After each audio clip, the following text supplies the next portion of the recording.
संयमो तव देवावेतन नमस्ते जस धमे सया मणो।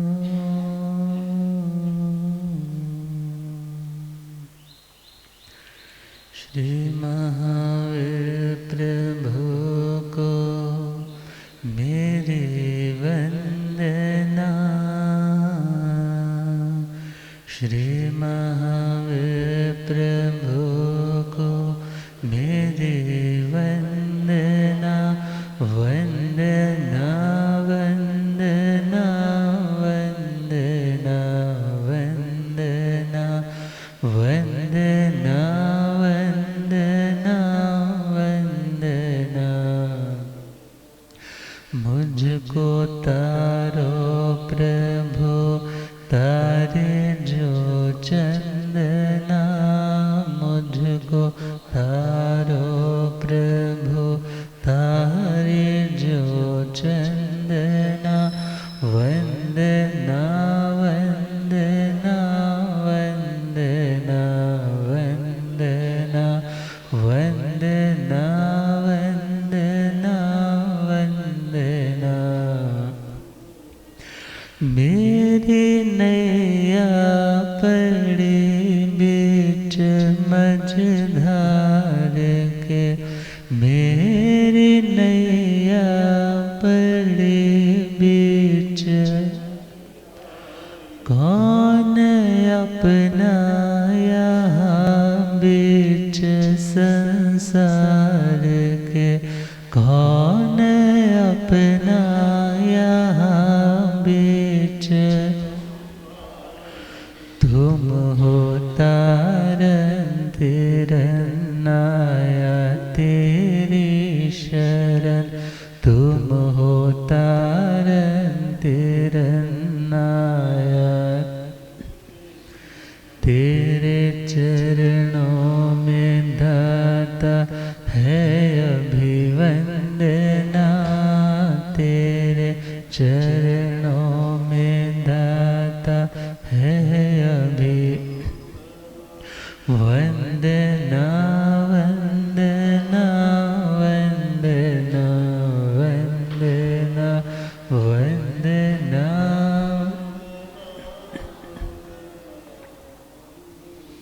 अनंत अनंत शांति के निकेतन शासनपति श्रीमण भगवान महावीर स्वामी के पावन चरणवृंदों में हार्दिक भावना वंदन नमन।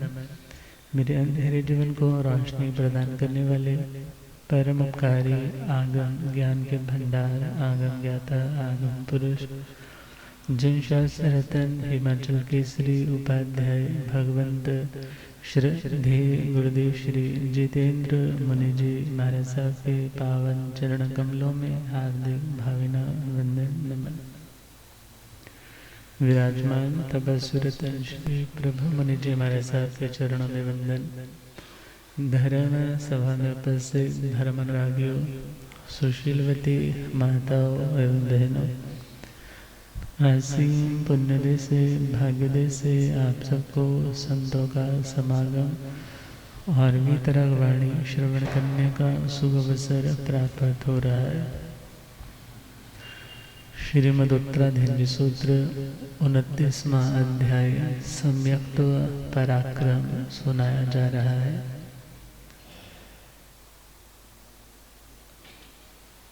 आत्मा को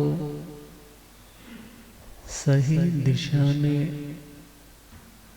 अपने उत्साह को बढ़ाने के लिए सही ज्ञान का होना आवश्यक है। यदि आपको पता चल जाए कि इस बिजनेस में आपको बहुत बड़ा प्रॉफिट हो सकता है, तो वह व्यक्ति हो सकता है जो पहले से बिजनेस करता आ रहा है उसे ड्रॉप करके दूसरे बिजनेस में शिफ्ट होकर के उसमें अपना दी बेस्ट लगाने की कोशिश करें और सिर्फ इसलिए नहीं कि किसी ने कह दिया इसलिए, बल्कि इसलिए क्योंकि बहुत से लोगों ने उस तरीके से कार्य किया और उन्हें सफलता मिली। और मोक्ष मार्ग पर बढ़ने वाली आत्माएं और उस परम शांति की गारंटी लेने वाले तीर्थंकर भगवान और गणधर भगवान फरमा रहे हैं कि यदि इस आत्मा ने इन 73 बातों में अपना उत्साह दिखाया, यदि उसने अपनी शक्ति का नियोजन किया, तो समझना वो भी हमारी ही तरह शांत, परम शांत हो पाएंगे। तो दूसरा पॉइंट सम्यक्त पराक्रम का निर्वेद। क्या नाम है? निर्वेद। निर्वेद का मतलब, निर्वेद, वेद सामान्य लैंग्वेज में जैसे वैदिक संस्कृति में 4 वेद आते हैं, वहाँ वेद ज्ञान का प्रतीक है। मगर यहाँ पर वेद का जो पारिभाषिक ज्ञानोलॉजी में जिस शब्द का अर्थ प्रसिद्ध है, वह वेद है वेद मोहनीय कर्म। कौन सा कर्म? वेद मोहनीय कर्म। और सामान्य हम इसको पहले लाइटली समझें। निर्वेद, वेद का मतलब विकार, वेद का मतलब विकार, विकार का मतलब जो व्यक्ति अपने स्वरूप में नहीं रह पाता। जैसे दूध अपनी प्रकृति में अभी दूध है, मगर दूध में सपोज किसी ने नींबू डाल दिया तो दूध क्या हो गया? जो अपने स्वरूप से चलित हो जाए उसका नाम है विकृत होना, विकार में चले जाना। इसी प्रकार आत्मा का स्वरूप तो यही है कि वो आत्म रूप में रहे, वो किसी भी प्रकार के दैहिक सुखों की कामना न करे, न ही दैहिक शारीरिक सुखों की तमन्ना करे, न उन्हें भोगने के लिए लालायित होवे। मगर फिर भी जब कभी मन में, चित्त में किसी भी व्यक्ति के प्रति विकृति आती है, तो उस समय क्या हुआ? चित्त जो भी शांत था, चित्त जो अभी तक सामने वाले के प्रति कुछ ऐसा वैसा नहीं सोच रहा था, जो भी दूध की तरह निर्मल था, मगर उस भाव का प्रवेश होते ही वो विकृत होने लग पड़ा। और उस विकृति का नाम है वेद। उस विकृति का नाम क्या है? वेद।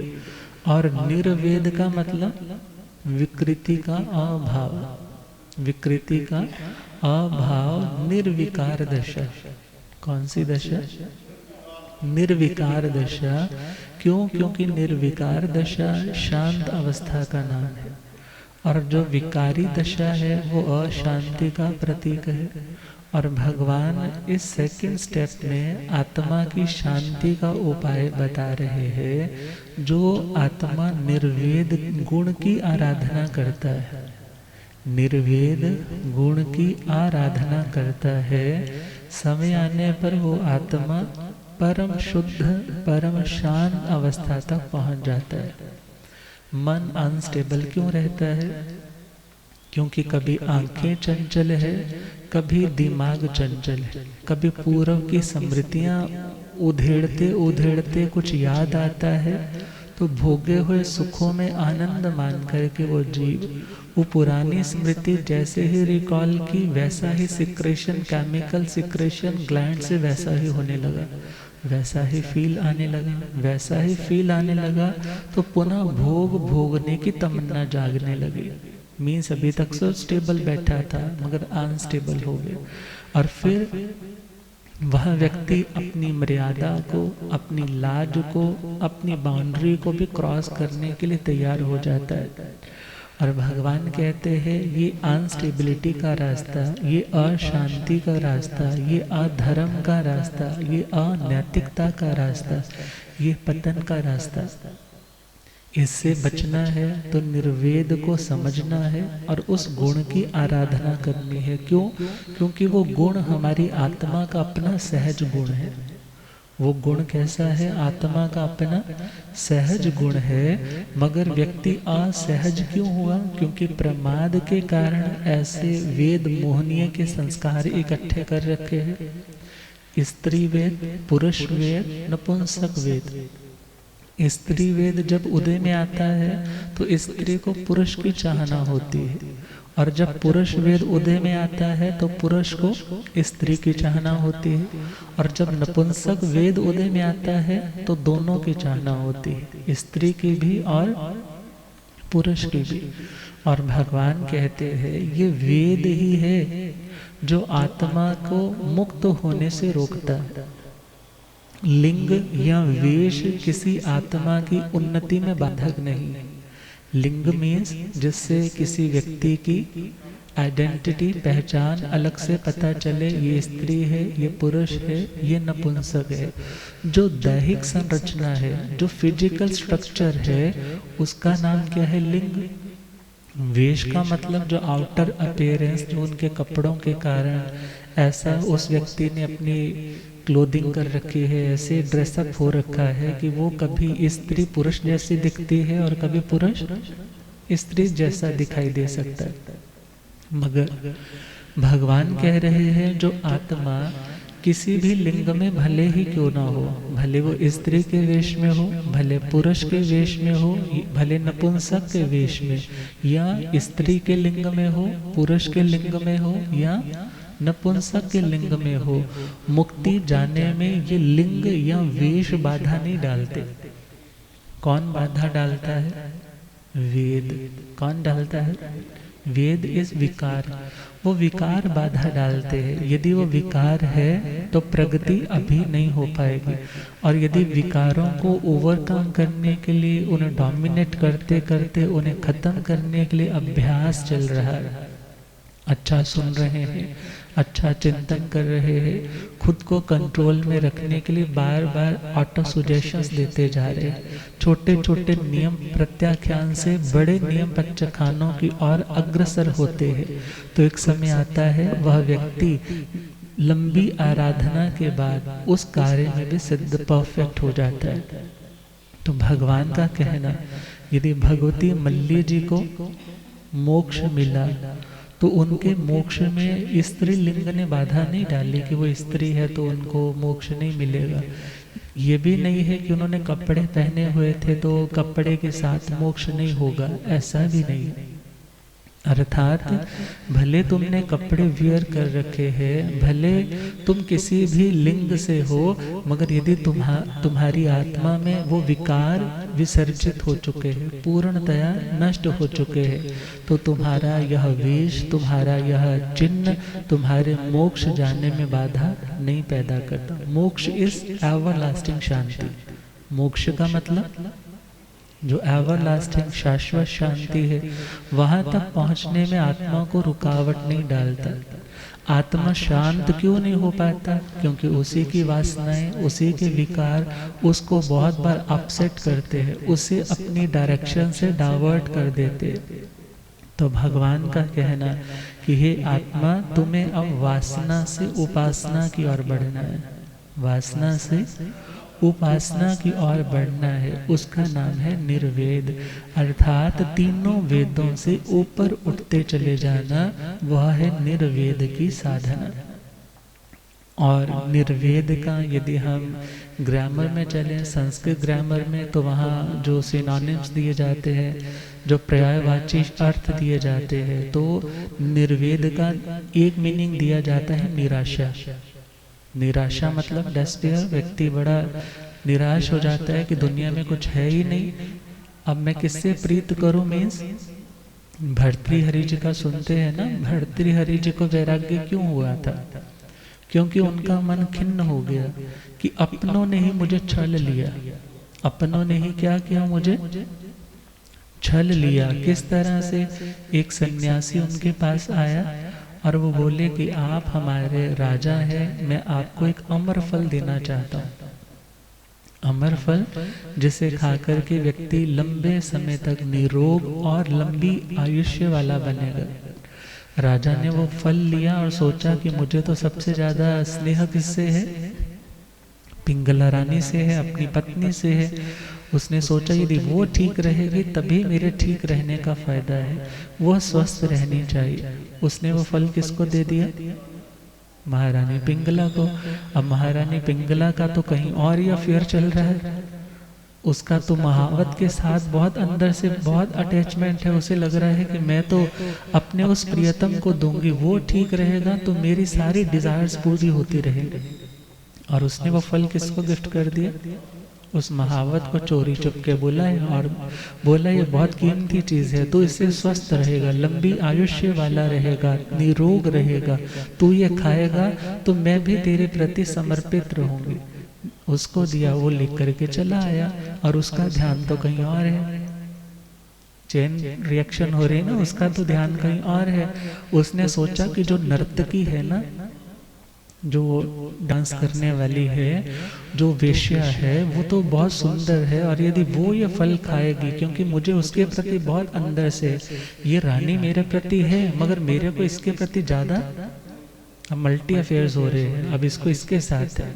अब उस नर्तकी को उसने गिफ्ट कर दिया, मगर नर्तकी क्या सोचती है कि मेरे मन में तो सबसे ज़्यादा प्रेम किसके प्रति है? महाराज भर्तृहरि के प्रति, कि वो यदि जीवित रहेंगे तो हम जैसे कितने लोग हैं जिनको आश्रय मिलेगा, और राजा यदि स्वस्थ रहेंगे तो हमें सब कुछ मिलता रहेगा। और उसने वो फल लिया है और दरबार में पहुंची है और जाते ही कहने लगी, महाराज आज मैं आपको एक बहुत कीमती चीज देने आई है।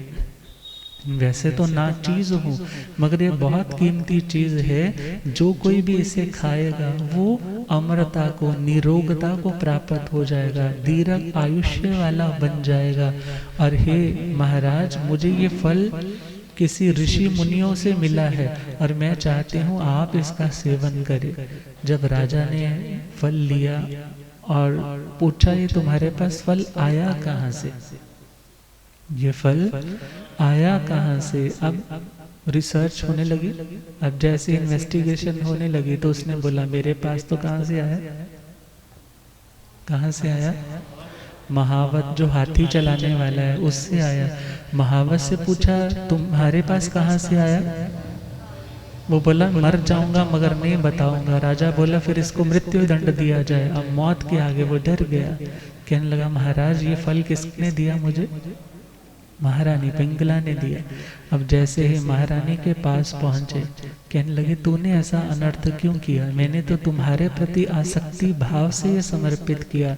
तो उस घटना को देख करके बड़ी निराशा हुई कि दुनिया में वास्तव में कोई अपना नहीं है। तुम किसी के प्रति बहुत पॉजेसिव हो, वो किसी सेकंड के प्रति बहुत पॉजेसिव है, वो सेकंड वाला किसी थर्ड के प्रति बहुत पॉजेसिव है, और तुम्हें लगता है कि मैं उसे बहुत चाहता हूँ, वो मुझे बहुत चाहता है। मगर वास्तविकता यह है, जब तक तुम सामने वाले के लिए आनंद या उसकी स्वार्थ की पूर्ति में पूरी तरह से स्ट्रेंथफुल रहते हो तो सामने वाला समर्पित है।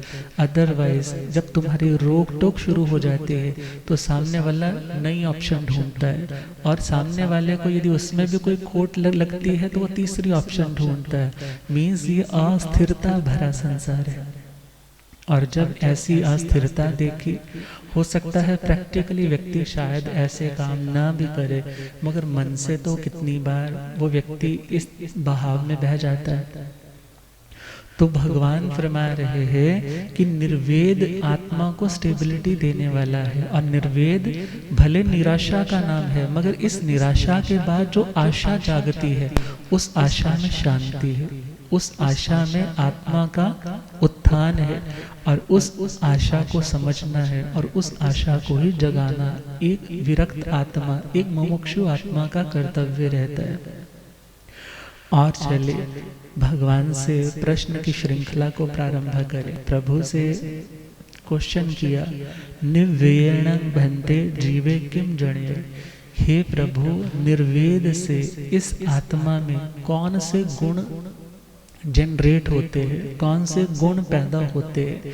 निर्वेद यदि सीड है तो उसका फल क्या आता है, आत्मा को मिलता क्या है? तो भगवान कहने लगे निव्ययण दिव्य मानुष तेरिच्येषु काम भोगेषु निव्ययम हव्वम आगच्छै।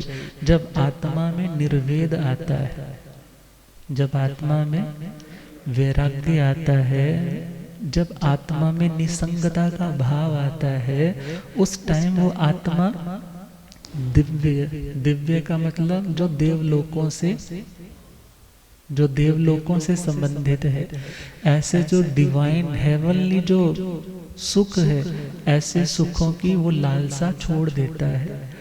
दूसरा है मनुष्य, मीन्स मनुष्य धरती पर रहने वाले जो इंसान है, उनमें चक्रवर्तियों की रिद्धि है, सेठ सेनापतियों की रिद्धि है। आज के टाइम में बोले तो कोई बिल गेट से मुकाबला करने की, या अंबानी या टाटा बिरला से, पैसा बहुत है, शोहरत बहुत है। अर्थात कोई व्यक्ति यदि मनुष्य के भोग भोगने की लालसा रखता है, उसका अर्थ है उसमें अभी निर्वेद नहीं आया। मगर जब निर्वेद आता है तो उसे देवलोक नहीं चाहिए, वो देवलोकों के लिए साधना नहीं करता। मेरे पास दुनिया के सुख आए उसके लिए भी साधना नहीं करता। तिरिच्येषु काम भोगेषु, और त्रियंचों के भी जो काम भोग है, अर्थात देवताओं के, मनुष्यों के और त्रियंचों के। आप कोई प्रश्न कर सकता है यहाँ नारकियों का वर्णन क्यों नहीं दिया? तो वहाँ सिंपल है, जहाँ तो हर टाइम तो मार पिटाई हो रही है, उसका मन कहाँ से करेगा कि मैं ये करूं या वो करूं। मगर जहाँ पर कुछ ऐसा वातावरण मिलता है जहाँ सुख भी है दुख भी है, कहीं सुख की ज़्यादा डोमिनेंस है और कहीं पर दुख थोड़ा ज़्यादा प्रधान है, कहीं पर पार्शली चल रहा है। मगर भगवान कह रहे हैं जब निर्वेद भाव उदय होता है तब आत्मा को दिव्य सुखों की, मनुष्य लोक के सुखों की और त्रियंचों के साथ भोग भोगने की जो तमन्ना है वो नष्ट हो जाते हैं। काम भोगेषु अर्थात देव, मनुष्य और त्रियंच, इन तीनों के संसार में जितने भी काम और भोग है, दो शब्द बोले, काम और भोग। 5 इंद्रियां हैं। कितनी सेंसेस हैं हमारी? 5। श्रोत्र इंद्रिय, चक्षुर इंद्रिय, घ्राण इंद्रिय, रसन इंद्रिय, स्पर्श इंद्रिय। तो जो चक्षु से और जो घ्राण से, जो कानों से और जो आंखों से हम चीज देखते हैं, उन्हें तो बोलते हैं काम। उन्हें क्या बोलते हैं? काम। मगर जहाँ नासिका या जिह्वा या स्पर्श इंद्रिय से हम कोई फील लेते हैं, उसका नाम है भोग। उसका नाम क्या है? भोग। क्योंकि कानों से आप जो कुछ भी सुनते हैं तो वो कुछ हिस्से तक स्पृष्ट पुट्ठम सुने ही शब्दम, अर्थात जो शब्द सुना जाता है वो किन्हीं हिस्सों में स्पृष्ट मीन्स थोड़ा टच किया तो हमें फील आया, क्योंकि ऑडिटरी जो नर्व्स है वहाँ टच हुआ, एयर ड्रम्स है, फिर एम्पलीफाई होकर के जो साउंड गई है वो इलेक्ट्रिक सिग्नल से ब्रेन तक सिग्नल पहुंचा है, तो मेमोरी ने चेक किया ये ध्वनि है, इसका ये मीनिंग है। अर्थात जो व्यक्ति इन चीज़ों को सुनने की इच्छा रखता है, उन लोगों के भोग, उन लोगों की बातें, अर्थात देवलोकों की ध्वनियाँ सुनना चाहता है, या मनुष्य लोक की बातों को सुनना चाहता है, या त्रियंचों के काम भोगों के शब्दों को सुनना चाहता है, वो इच्छा खत्म होने लग जाती है जब निर्वेद आता है। अनस्टेबिलिटी हटने लग जाती है, स्टेबिलिटी बढ़ने लग जाती है। और काम के 2 हमने बताए हैं, दूसरा कौन सा है? चक्षु। चक्षु से जो हम देखते हैं वो अस्पृष्ट देखते हैं। मीन्स ये नहीं है मैं यदि सामने किसी को देख रहा हूँ तो वो व्यक्ति आकर के मेरी आंख से चिपक रहा है, ऐसा नहीं है, या आंख से टच हो रहा है, मीन्स वो दूर है। मगर उसको देख करके भी व्यक्ति, बहुत बार व्यक्ति देख कर ही स्वाद लेता है। आपके लैंग्वेज में बोलो, देख कर के स्वाद लेना मीन्स आंखें भी स्वाद लेती है। कब? जब तुम आंखों में विकार भाव लेकर के किसी को देखते हो। 2 बातें होगी, काम जो श्रोत्र इंद्रिय, फोन पे व्यक्ति घंटों बातें कर रहे हैं, क्या? सुनने के लिए, कई बार ज्ञान की बात हो सकती है, मगर जब अक्सर किसी की भी शादी नहीं हुई या अभी नया नया रिश्ता हुआ, पूछा भाई तो कहता मैं क्यों नहीं आ रहा, महाराज जी रात को बहुत लेट हो जाते हैं। कितने लेट हो जाते हैं? 12, 1, 2 बज जाते हैं। अब ये जो शब्द सुने जा रहे हैं ये काम है, ये क्या है? और यदि कुछ देखा जा रहा है वो क्या है? वो भी काम है। काम में 2 बातें बोली है हमने, श्रोत्र और चक्षु। और अगला पॉइंट है भोग। भोग जिसमें किन्हीं अंशों में हमारी इंद्रिय के साथ वो चीज टच होगी। सपोज करो बाहर कुछ बन रहा है किसी हलवाई की दुकान के ऊपर और आपने तो पौषध कर रखा है, तो आपके सेंसर को ज़्यादा तेज हो जाएंगे, एक्टिवेट हो जाएंगे। और जब वो चीज़ आकर के किन्हीं हिस्सों में वो परमाणु आकर के यहाँ तुम्हारे टच भी हुए और वहां पर आश्लिष्ट मीन्स बद्ध और स्पृष्ट, कुछ बंधे भी और कुछ टच भी हुए, और फिर तुम्हें जो सेंसेशन आई उसका नाम है भोग। उसका नाम क्या है? पुराना टाइम होता था तो बच्चे होते तो गली मोहल्ले में किसी के कंजक है या कुछ और है तो वो क्या कहते हैं, बेटा सारा ऐसे मत लेकर के जाना, पहले थोड़ा भोग लगा लो। क्या कर लो पहले? या कोई मूर्ति पूजा करने वाला है वो क्या करता है, अपना खाना खाने से पहले किसको खिलाते? पहले कि मैं भोग लगा लूं। भावना, भक्ति, भक्ति में तर्क नहीं चलता। तो हम लॉजिक से थोड़ा ऊपर उठ करके बात करें तो वहां पर जो व्यक्ति कह रहा है भोग, अर्थात यदि घ्राण इंद्रिय से व्यक्ति सेंसेशन सूंघ रहा है, इतने डियो, इतने परफ्यूम्स, इतने इत्र क्यों लगाए जाते? सिर्फ अपनी ही साता के लिए व्यक्ति इन चीज़ों का इस्तेमाल शायद कम करता है। किसके लिए करता है? दूसरों को अच्छा फील हो, मेरे पास बैठा रहे, या कोई व्यक्ति किसी को अट्रैक्ट करने के लिए भी इन चीज़ों का प्रयोग करता है। तो भगवान कह रहे हैं व्यक्ति अभी तक तो निर्वेद में नहीं था, इसलिए क्या कर रहा था, इन काम और भोगों की लालसा कर रहा था कि मिलने जाए।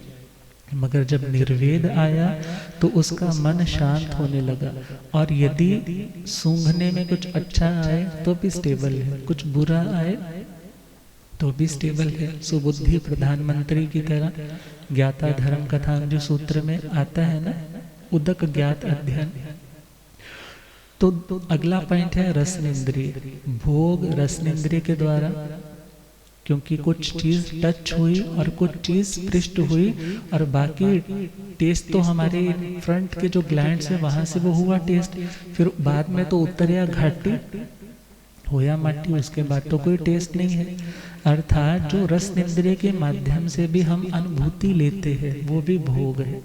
और जो स्पर्श इंद्रिय, किसी को व्यक्ति पकड़ता है, किसी का हाथ थामता है, किसी को आलिंगन में लेता है, उसे भी जो उसे फीलिंग्स मिलती है वो भी उसका भोग है। वो भी क्या है? उसका भोग है।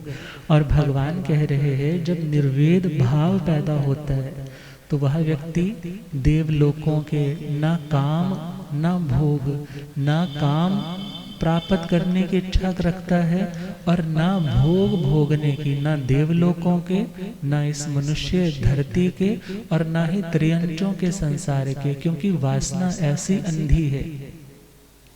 हमें इंग्लिश पढ़ाने वाले प्रोफेसर जैका चंडीगढ़ थे, वो कहा करते थे कि यदि गली के कुत्ते को पता चल जाए ना इस टाइम ये इंसान ये सोच रहा है, तो शायद कुत्ते को भी शर्म आ जाए, ये इंसान इतना घटिया सोचता है। मीन ये वासनाएं व्यक्ति को कितने पतन तक भी पहुंचा देती है कि वह फिर व्यक्ति त्रियंचों के साथ भी काम भोग की तमन्ना लालसा करने लग जाता है। मगर ये सारी चीजें क्या है? ये सारी चीजें उसका नैतिक पतन भी है और उस व्यक्ति की अशांति को बढ़ाने वाला भी है। क्योंकि वासना भगवान फरमाते हैं उस आग के समान है, उसका जितना भोग करोगे वो वासना और बढ़ती जाएगी। मीन्स आग में जितना घी डालते चले जाओगे वो आग बढ़ती चली जाएगी। मगर उस आग को यदि शांत या समाप्त करना चाहते हैं तो भगवान कहते हैं उसका त्याग करो। त्याग मीन्स नया फ्यूल डालना बंद कर दो, नया घी डालना बंद कर दो, धीरे धीरे वो आग शांत हो जाएगी। तो भगवान ने शांति का मार्ग बताया। कोई कितना कर सके नहीं कर सके वो उसकी अपनी चॉइस और अपनी एबिलिटी है। मगर भगवान कह रहे हैं जब निर्वेद आता है, निर्वेद का एक अर्थ ग्लानि भी होता है। निर्वेद का एक अर्थ क्या होता है? ग्लानि। ग्लानि का मतलब ग्लय हर्ष क्षय, अर्थात व्यक्ति को जब वो काम करते समय हर्ष नहीं होता, खुशी नहीं होती, एक्साइटमेंट नहीं होती, बुझा बुझा सा, यदि सपोज उस क्रिया को करना भी पड़े तो उसका मन अंदर से उसके साथ जुड़ता नहीं है, तो उस अवस्था का नाम है निर्वेद की अवस्था। और भगवान कह रहे हैं जब आत्मा में निर्वेद भाव बढ़ता है, वैराग्य भाव बढ़ता है, तो वो आत्मा ना देवलोकों के सुख की कामना करती है। जैसे संभूति मुनि के चरण कमलों में सुनंदा महारानी का क्या हुआ? बाल का स्पर्श हुआ, या 52 गो शीर्ष चंदन उनके चरणों में गिरा, और उसी टाइम मन क्या हो उठा? मन अनस्टेबल हो गया। और क्या भावना भाई, जिंदगी तो इन लोगों की है, हमारी क्या जिंदगी है? नमुची ने किस तरीके से हमें बेइज्जत किया, किस तरीके से हमारे साथ कितना गलत व्यवहार किया, संथारा लेकर के लेटे हुए हैं। मगर क्या भावना भाई, यदि मेरी साधना का कोई फल हो तो मुझे भी ऐसी ही रिद्धि की प्राप्ति हो। अब ये देखा जाए जो टच की सेंसेशन से उन्होंने निदान कर लिया। निदान किसका किया? मुझे ऐसे दिव्य सुख मिले। अब चक्रवर्ती की रिद्धि में तो देवी देवता भी सेवा में रहते हैं, मनुष्य भी रहते हैं, और त्रियंजों की भी तो कितनी सेना उनके पास रहती है। अर्थात आज यदि इतने बड़े लेवल से वो गिरकर छोटे लेवल पर आए, चक्रवर्ती बनना कोई बहुत बड़ी बात नहीं है।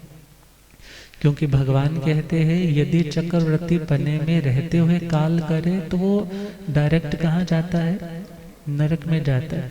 मगर यदि वही साधक जागृत हो जाए, साधना करे, जिस तरीके से हम श्रवण करते हैं, हमारे भगवान शांतिनाथ जी, कुंतुनाथ जी, अरनाथ जी, ये भी तो क्या थे? चक्रवर्ती थे।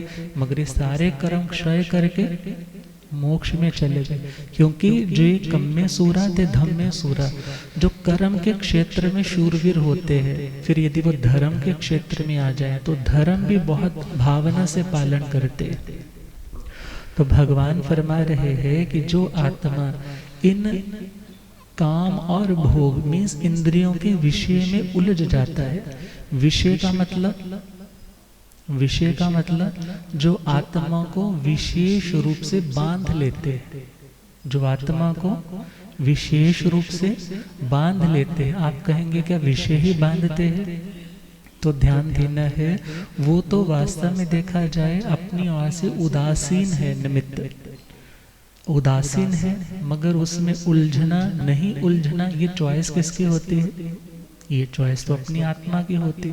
मगर विषय, शब्द, रूप, गंध, रस और स्पर्श, शब्द व्यक्ति बहुत बार सामने वाले की बातों में आकर के, आजकल कितने मीडिया के ऊपर इतने केस आ जाते हैं, कोई बोलता है ये लव जिहाद हो गया, कोई बोलता है कि उसने उसको उसमें हनी ट्रैप में फंसा लिया, और वो व्यक्ति उसको अपनी सीक्रेसी सारी देने लग पड़ा और लास्ट में जाकर के फंस गया। मगर विचार करना है उस चीज में फंसना या नहीं फंसना, ये किसकी चॉइस थी? स्वयं की।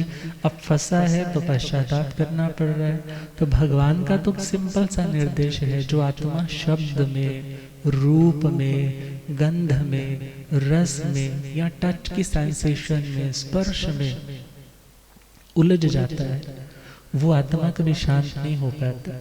और शांति का रास्ता कौन सा है? निर्वेद। शांति का रास्ता कौन सा? निर्वेद, निर्वेद की आराधना तुम कब कर पाओगे? जब तुम्हें एहसास होने लग जाए कि तुम वास्तव में पुद्गल नहीं हो, तुम वास्तव में क्या हो? आत्म द्रव्य हो। अर्थात बॉडी केमिकल्स की बहुत से नए राइटर्स बोल देते हैं कि फिजिकल डिमांड है, बहुत जगह क्या बोलते हैं, ये फिजिकल डिमांड है, ये सीक्रेशंस उसे कह रहा है कि इसको आवश्यकता है, मगर उसे यह सोचना है कि वो फिजिकल नहीं है, वो तो क्या है? स्पिरिचुअल है, वो तो आत्मा है। और आत्मा को इन भोगों की आवश्यकता, यदि मेडिटेशन में इस भाव को भी तुम रीइंफोर्समेंट देने लग जाओ, इस भाव को भी यदि तुम दृढ़ता देने लग जाओ, तो तुम्हें इन भोगों के ऊपर विजय प्राप्त करने में ज्यादा रुकावट नहीं पड़ेगी। तो खैर, भगवान का कहना, निवेयण दिव्य मानुष तिरिच्येषु काम भोगेषु निवेयं हव्वमागच्छति। जब आत्मा में वैराग्य आया, जब आत्मा में निर्वेद भाव आया, उस निर्वेद भाव से उसे न देवलोकों के सुख चाहिए, न उसे मनुष्य लोक के चाहिए, न उसे त्रियंचों के सुख चाहिए। उन सभी के प्रति वह निर्वेद को प्राप्त हो जाता है। निर्वेद का एक मीनिंग उदासीनता भी होता है। निर्वेद का एक मीनिंग और क्या होता है? उदासीनता मतलब व्यक्ति बोलता है बस मन ही नहीं करता, ऊब गया है मन। अब ऊब गया है तो उसे दोबारा से रिपीट करने की इच्छा उसमें जागृत नहीं होती। और उस अवस्था पर वो आत्मा कब पहुंचा? पहले निर्वेद आया, और निर्वेद से जब उसने वो भावना को बल दिया, बार बार उसकी अनुमोदना की कि मेरे में उत्तम भाव आ रहा है, तो उससे क्या हुआ? तुम्हारा वो संस्कार और स्ट्रांग हो गया, जिससे तुम्हारा वो निर्वेद इंस्टेंटली अगेन एंड अगेन आने लग जाता है।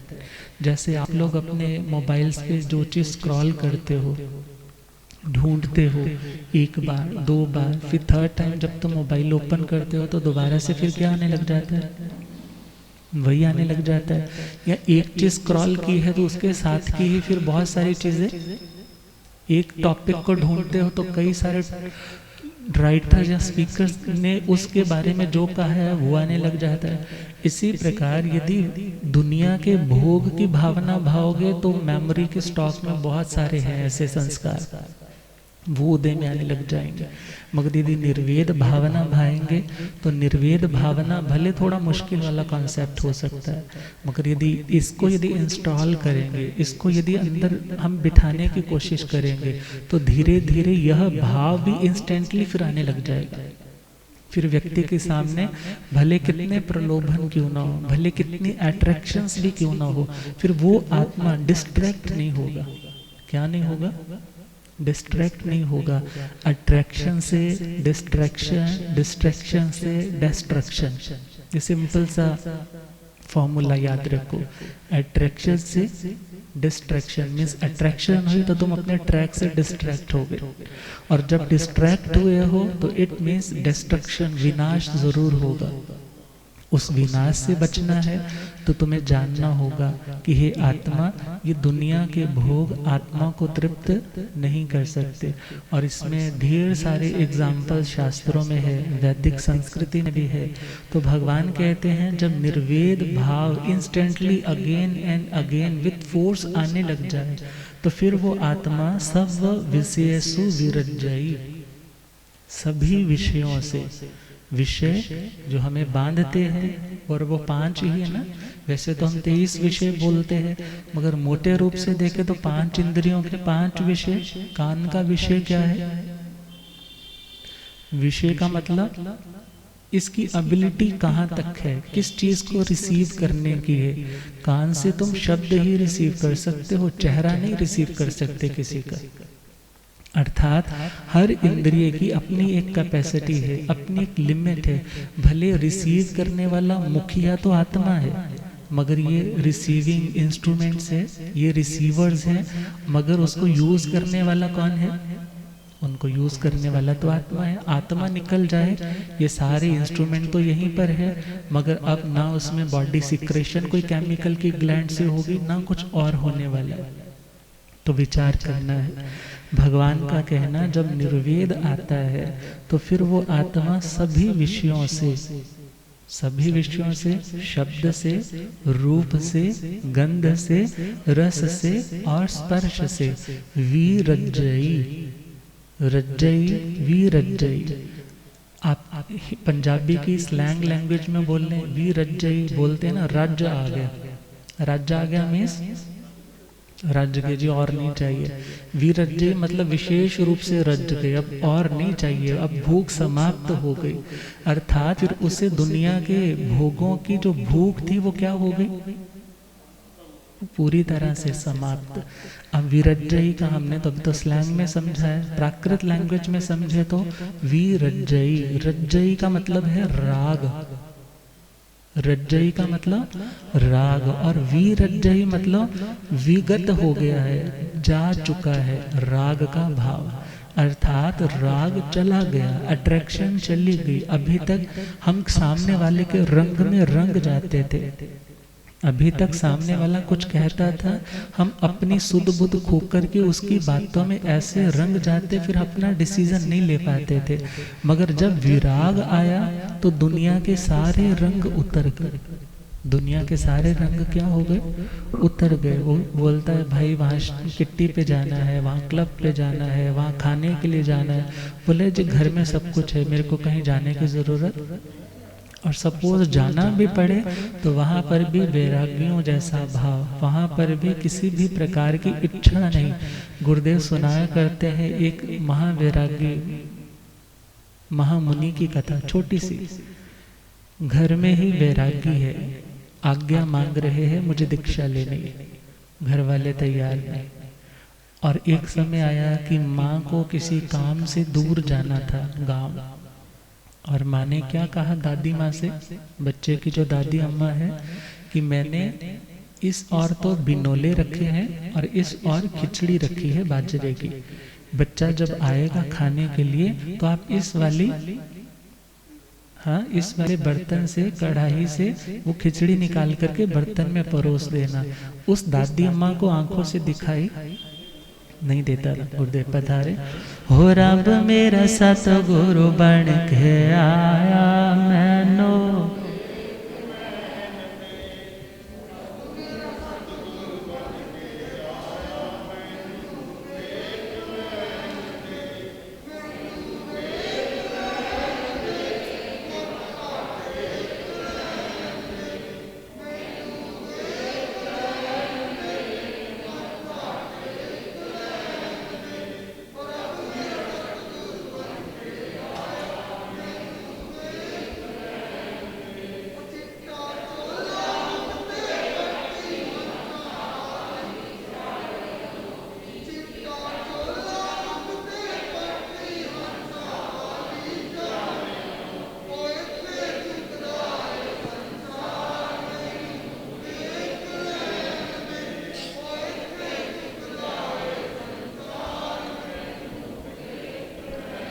हो रब मेरा सतगुरु बन के आया मैनो, ओ पौंदे पौंदे पानी देंदा, सूके बूटे हरे कर देंदा, पौंदे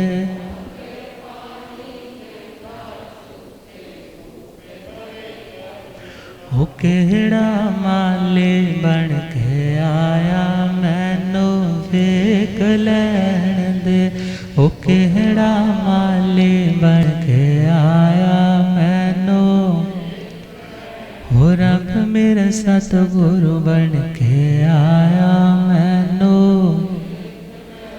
भूलि आगम ज्ञाता आगम पुरः जिन शास्त्र तन हिमाचल के श्री उपाध्याय भगवंत श्रद्धे गुरुदेव श्री जितेंद्र मुनि जी।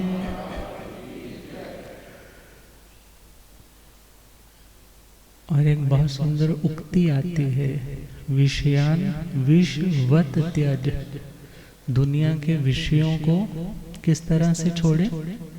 जैसे आपको पता चल जाए कि आप रूम में बैठे थे और बाहर डाइनिंग से जहाँ रूम में आपके लिए खाना आना था, कैमरा लगा था, मोबाइल पे क्या देखा, कोई आया और उसने क्या किया, एक पूड़ी निकाली और आग के खाने में डाल दी, और आकर के वही प्लेट लेकर के खीर चम्मच उठा करके आपको ऐसे खिलाने लगे, खा लोगे?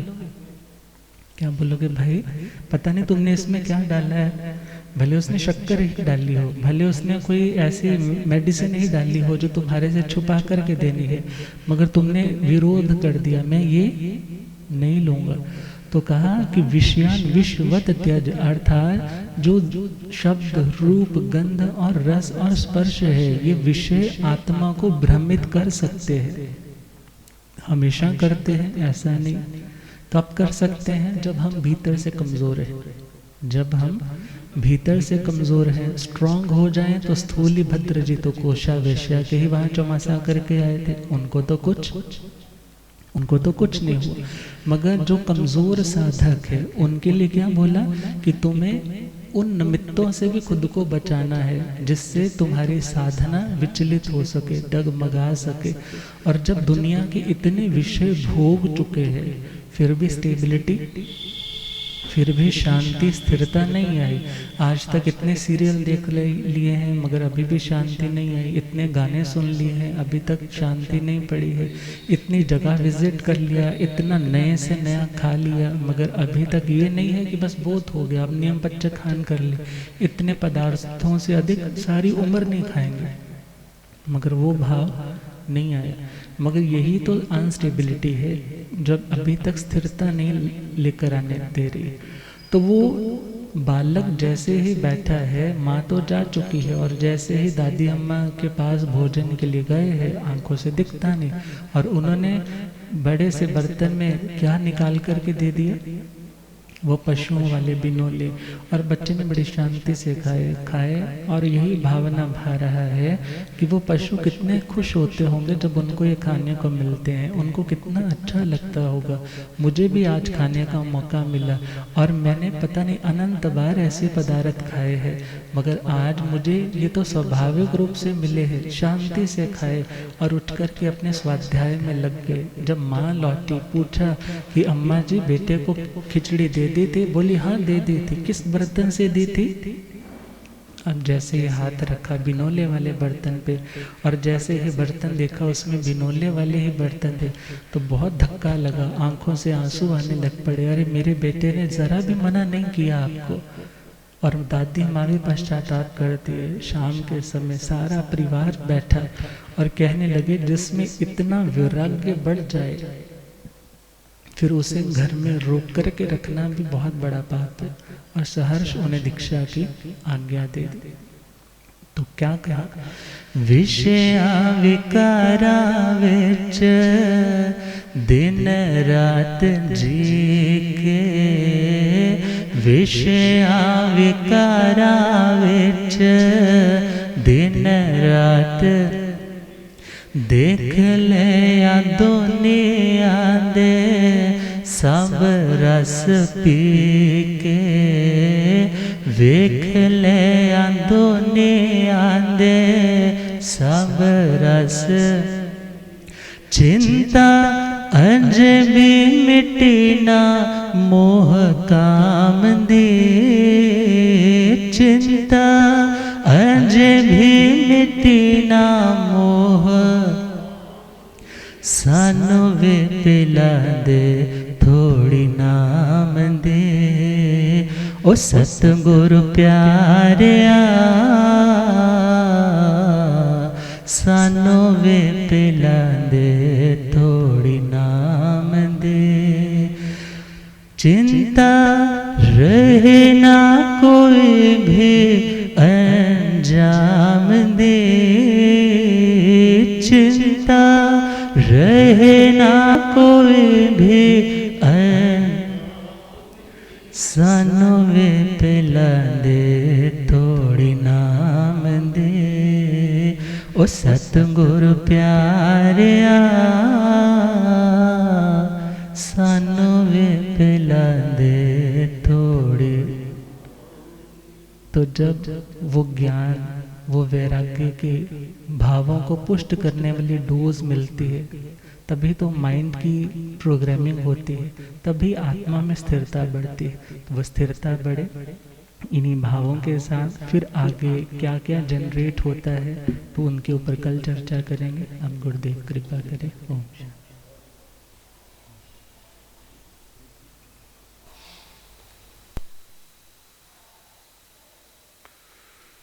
जीर्ण वयने अनुरता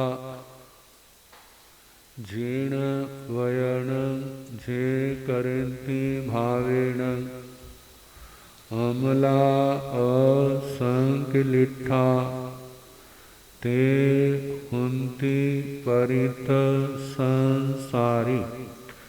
बोलिए भगवान महावीर स्वामी की। पावन चरित गुरुदेव जी वंदो मन वच काए। भव सागर को तरण में करो हमारी सहाय। जिन शासन जिन वाणी सदा जयवंत। श्रवण संग सदा अविचल मंगल। मुक्ति को प्राप्त श्रमण भगवान महावीर स्वामी उनकी परम पावन कल्याणी भागवती वाणी। वाचक प्रमुख श्री इंदर भूति गौतम आदि गणधर भगवत। जुग प्रधानाचार्य परम पूज्य श्री सुधर्मा स्वामी जी महाराज उनकी परम पावन पाठ परंपरा। वर्तमान आचार्य ध्यान योगी परम पूज्य श्री शिव मुनि जी महाराज एवं गुरुजन सबके पावन चरण सरोजों में मेरा अनंत अनंत बार वंदना नमस्कार। उपस्थित धर्म प्रेमी सज्जनों, माता तथा बहन, ये आत्मा क्या है? ये किस ओर जा रहा है और इसे कहां जाना चाहिए? आपसे पूछें आपका घर कैसा हो, अपना घर कैसा होना चाहिए? सुंदर हो, लेकिन बढ़िया नहीं है। देखने को सुंदर है लेकिन बढ़िया नहीं है। संसार के अंदर कितनी वस्तुएं ऐसी होती हैं देखने को बड़ी अच्छी लगती हैं, लेकिन जब उनको खाते हैं तो उसके बाद बेचैनी पैदा हो जाती है। सुंदर तो है लेकिन बढ़िया नहीं, अच्छी नहीं। ऐसे आत्मा अपना घर कैसा होना चाहिए? व्यवहार में चाहे घर छोटा हो, जहां पहुंच के सुख शांति का अनुभव हो, आराम से नींद आ जाए और सारी थकावट क्या उतर जाए, दूर हो जाए, बिल्कुल क्या कहते हैं फ्रेश होके अगले दिन नए काम के लिए चल सके। देखो जीव ऐसे घर की तलाश में चल रहा है। सोचो भला, जिस घर में आप रहते हैं क्या आपको पूर्ण संतुष्टि है? रहते तो हैं लेकिन पूर्ण संतुष्टि है? पूर्ण संतुष्टि किसको कहा जाता है? अब कुछ भी पाना शेष नहीं, कुछ भी करना शेष नहीं। वो क्या है? पूर्ण संतुष्टि। देखो कहीं पर भी हो, ऐसा स्थान कौन सा है? दुनिया में कहते हैं परमात्मा का, परमात्मा के चरण। ऐसा कौन सा स्थान है? परमात्मा के चरण। जैन दर्शन में क्या कहा? आत्मा की उपलब्धि, सिद्ध गति की प्राप्ति, कर्मों के बंधनों से सदा के लिए मुक्त होना। कहा भगवान के चरणों में पहुंच भी गए। जरा ये भी सोचो, क्या आपको भगवान अपने चरणों में रखेंगे? क्या आपको भगवान अपने चरणों में रखेंगे वाला?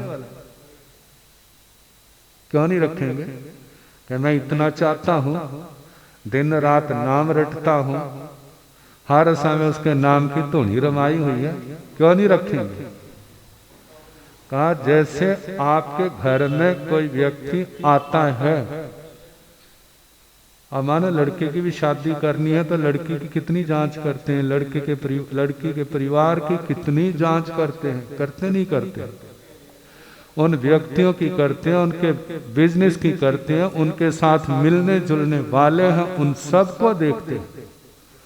जब लगते हैं अब ठीक है तो फिर तो क्या होते हैं, सहमति कर देते हैं। और जब कहते हैं नहीं ठीक नहीं, कहते हैं हमें क्या मुसीबत पड़ी है कि हम इनके पल्ले पड़े, ना कर देते। कहा जब आप इतनी जांच करते हैं सेटिंग के लिए, तो क्या भगवान भी करते होंगे कि जो कूड़ा कचरा आता है सबको अपने घर में स्थान दे देते होंगे? भला बोलो भला, भगवान देंगे स्थान ऐसे? जब आप नहीं देंगे तो भगवान कहां से देंगे? कहा कि तुम्हारी परीक्षा के स्थान थोड़े हैं, भगवान के परीक्षा के स्थान जो है अनगिनत है। आखिर तक देखते हैं क्या जे जहां रहने के योग है या नहीं है। यदि नहीं है तो उसके लिए दरवाजा नहीं खुलता।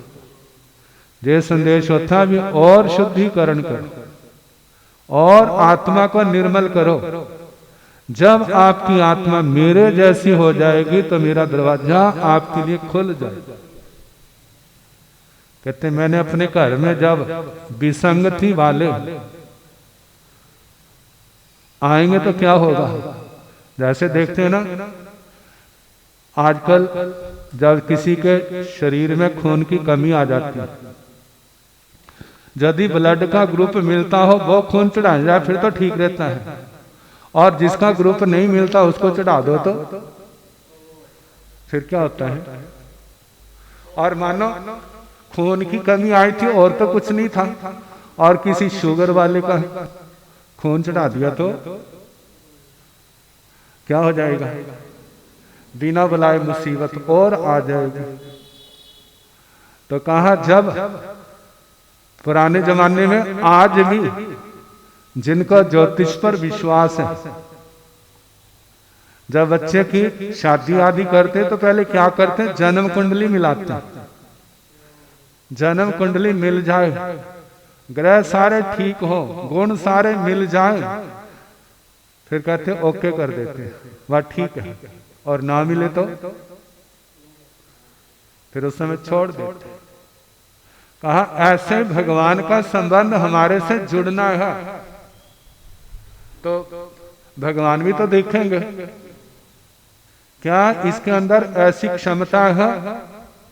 जैसे बिना ग्रुप वाला खून चढ़ा दिया जाए तो क्या होता है, शरीर में असमाधि।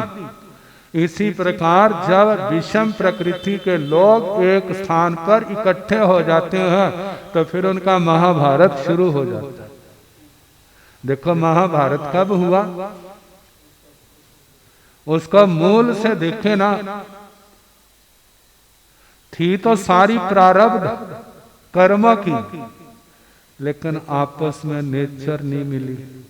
किनकी नहीं मिली, 5 एक और है और 100 एक और है, 2 ग्रुप बन गए। कभी किसी ने कुछ कह दिया, कभी किसी ने कुछ कह दिया। कहने के लिए सारे तैयार हैं लेकिन सहने के लिए और जे बढ़ते बढ़ते बढ़ते बढ़ते कहाँ तक पहुंच गया। महाभारत के अंदर ही कहा है कि 18 अक्षौणी सेना थी, जिनमें से केवल 10 व्यक्ति बचे, बाकी सबका पत्ता साफ हो गया। 5 पांडव, माधव, सात्यकी, ये तो पांचों पांडवों का पक्ष, दुर्योधन का पक्ष, एक कृपाचार्य, एक कृतवर्मा और एक अश्वत्थामा। कितने हो गए? 7 और 3 10 हो गए। बाकी सारे कहा महाभारत क्यों हुआ?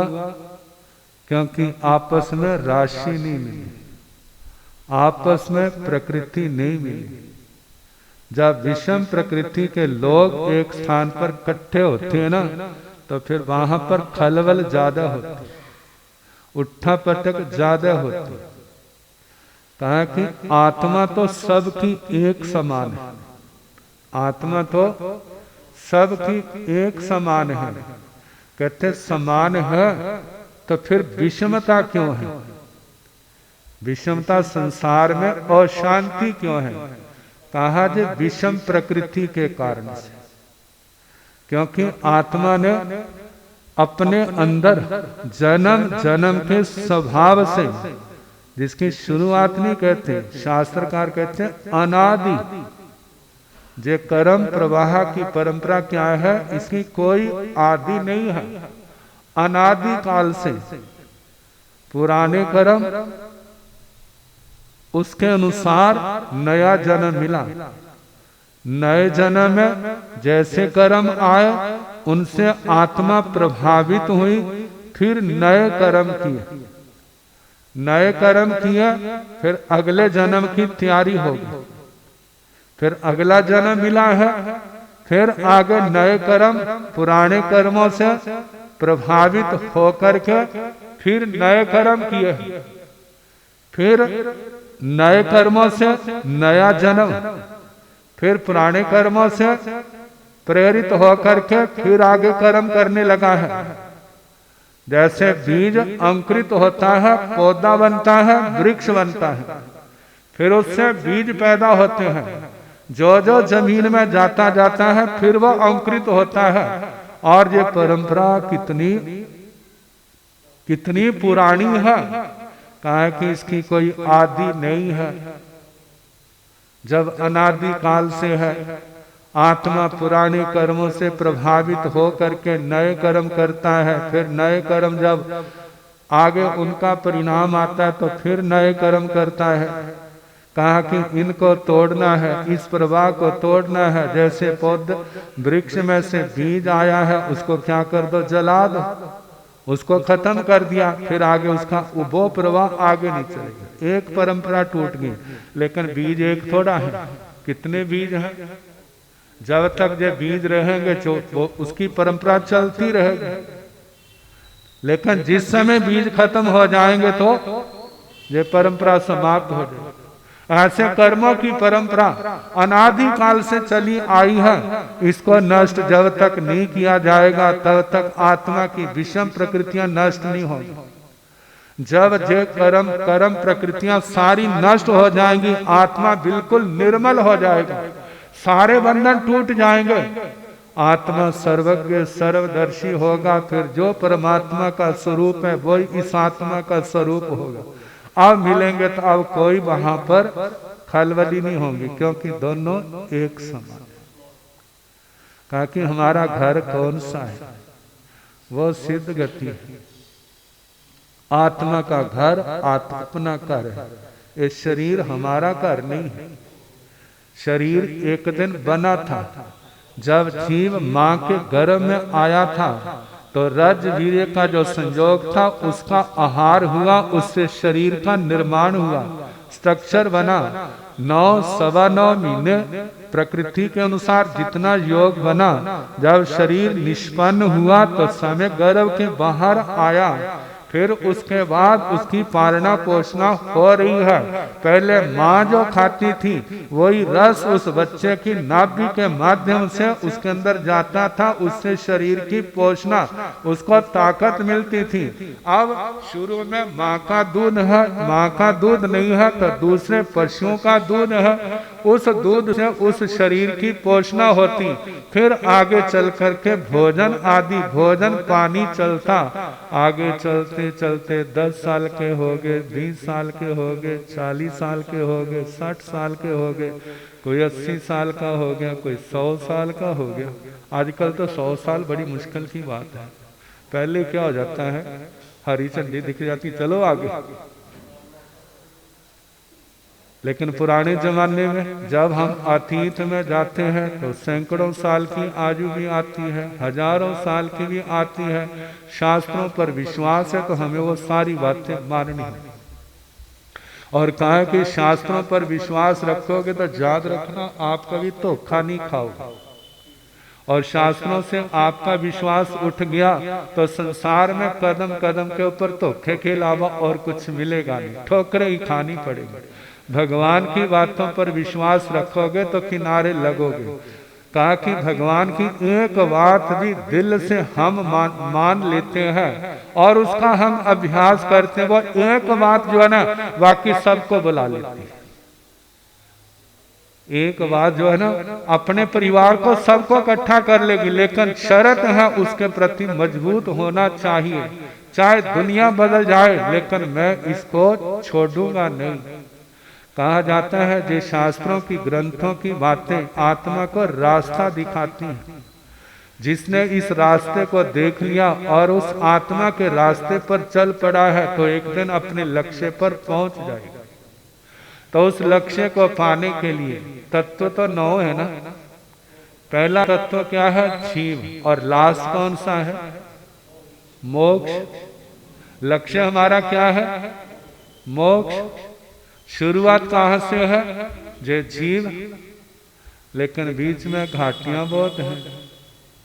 जैसे हिमाचल में ना अगली पहाड़ी वो सामने दिखाई देती है और ताकत हो ना छलांग लगाने की, 2 मिनट में पहुंच जाए वहां पर। हनुमान जी की तरह ताकत, एक छलांग लगाई कहां पहुंच गए। लेकिन पहले ऊपर से घूमते घूमते घूमते नीचे जाता है, फिर घूमते घूमते घूमते ऊपर जाता है और ऐसे घूमने में ही उनकी शाम हो जाती है। वैसे वो जगह सामने दिखाई देती है, लेकिन घूमने घूमने में क्या हो जाती है, उनकी शाम हो जाती है। जैसे आप देखते हैं ना, जिस समय जम्मू से आप हवाई जहाज से जाते हैं तो पौने घंटे के अंदर कहाँ पहुंच जाते हैं, श्रीनगर पहुंच जाते हैं। और पुराने जमाने में जब बसों से जाते थे 12 घंटे लग जाते थे श्रीनगर पहुंचने। और वैसे कितना, और क्या बस घूमन के री में क्या लगते हैं, पहाड़ियां क्रॉस करने में वहां समय निकल जाता। ऐसे संसार में भी देखा जाए तो ऐसा ही है। तो कहा जीव और मोक्ष आपस में अंतर कितना है, अंतर बहुत है। हमारे गुरुजी सुनाया करते थे 9 का पहाड़, 1 नाया नाया, 2 नाय 18, 3 नाय 27, 4 नाय 36, 5 नाय 45, 6 नाय। कहेंगे महाराज जी तो हमें आता है, हमको अनजान थोड़े हैं। कहते आता तो है लेकिन इसके साथ जो बात कहनी वो पता नहीं आती या नहीं आता। कहते साधारण संसारी आत्मा की स्थिति 18 के अंक के समान है। किसके समान है, 18 के अंक के समान है। 1 और 1 है और दूसरी ओर क्या है, 8 है। तो कहा 1 कौन है और 8 कौन है, कितना अनुमान लगा लेंगे। 1 है आत्मा और 8 कौन है, 8 कर्म है। देखो आत्मा तो अकेला है और उधर सेना कितनी खड़ी है, 8 खड़े हैं। मुकाबला कर लोगे भला? और गली में कुत्ता आ जाएगा जबरदस्त तो अपना रास्ता बदल लोगे। और जो 8 कर्म है जिनके आगे राक्षस भी क्या है, मंद पड़ जाते हैं। रावण भी मंद पड़ जाएगा, कंस भी मंद पड़ जाएगा। ऐसे जबरदस्त जो कर्म रास्ते में बैठे हैं। लेकिन जब सच्चे गुरु की शरण मिल जाती है, उन पर विश्वास आ जाता है, कुव्यसनों का त्याग कर दिया, भगवान पर विश्वास आ गया है, जय विश्वासी भगवान हमारा सब कुछ कर देगा कि भगवान का प्रकाश हमारे अंदर आने लगा है। अर्जुन की तरह जैसे कहा जाता, वासुदेव ने पूछा, अर्जुन जब मैंने शक्ति का विभाग किया, एक और सेना खड़ी कर दी और एक और मैं अकेला निशस्त्र, तो आपने सेना को छोड़ के मेरा हाथ क्यों पकड़ा? तो उन्होंने कहा, हमारे लड़ने वास्ते तो हम पंजे बथेरे, लड़ने के लिए तो हम पांचों ही बहुत है, लेकिन हमें सारथी की जरूरत है जो हमारा गाइड बने। हमारा गाइड ठीक है तो हमारी जीत है। शक्ति चाहे कितनी है, गाइड ठीक नहीं है तो बस शाम तक सिर फोड़ते रहो, कुछ भी बनने वाला नहीं है। बस आपने मेरे सारथी बनना और आपने मेरा रथ संभालना, बाकी में सारा काम खुद ही हम कर लेंगे। तो कहा भगवान हमारे गाइड है, भगवान के अनुसार चलने वाले हमारे गुरु मार्गदर्शक हैं, उनके अनुसार चलेंगे तो हमारा कल्याण होगा। और यदि हम अपने अनुसार गुरु और भगवान को चलाने की कोशिश करोगे ना, तो याद रखना कभी तर नहीं सकोगे। जो मन के अनुसार चलता है वो कभी सुखी नहीं हो सकता। जो आत्मा के अनुसार, भगवान गुरु के अनुसार चलेगा, वो अवश्य एक दिन अपनी मंजिल पर पहुंच जाएगा।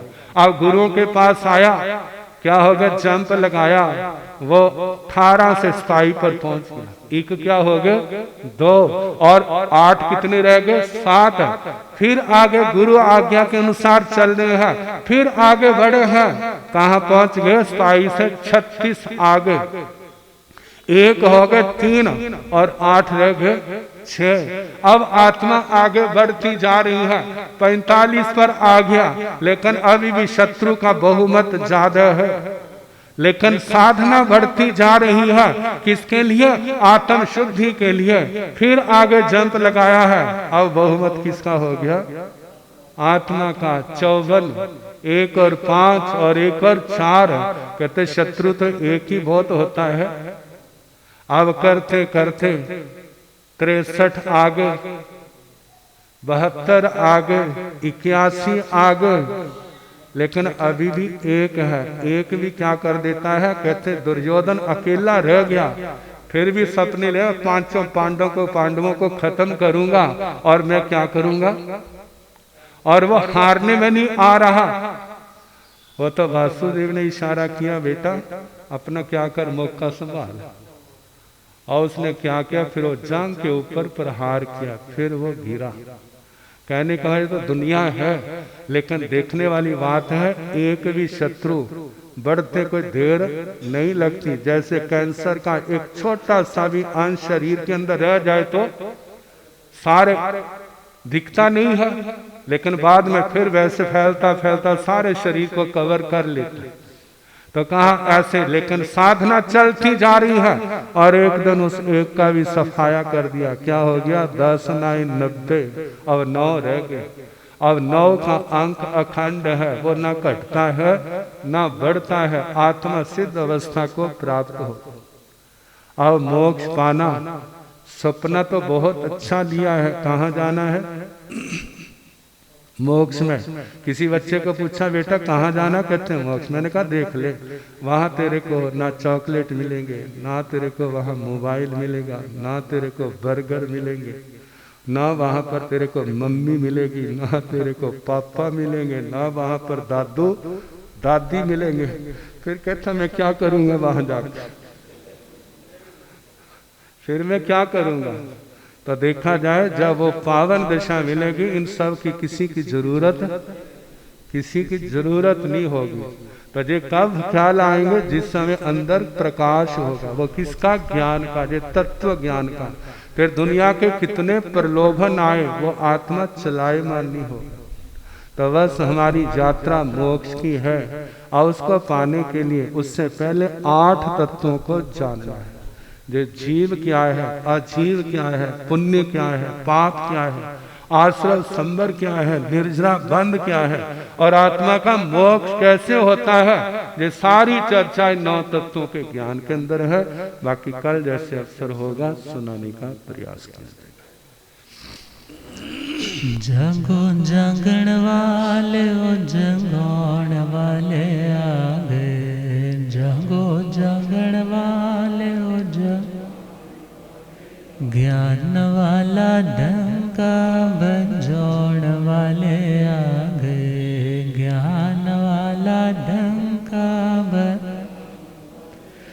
ना दे बोला दाना तोल ना मोल, ना दे बोला दाना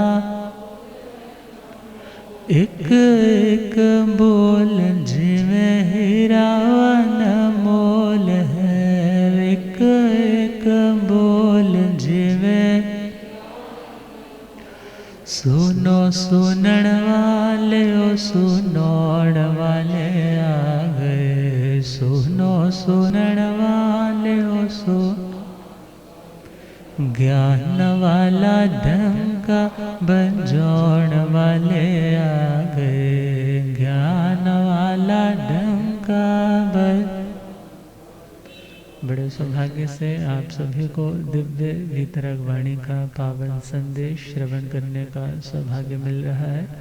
और इसी क्रम में जो पधार कर लाभ ले रहे हैं सभी आत्मार्थी लाभ साधुवाद के पात्र हैं। जिनकी तपस्याएं चल रही हैं उनके पच्च खान ग्रहण कर लें। जिनका एकाशना हो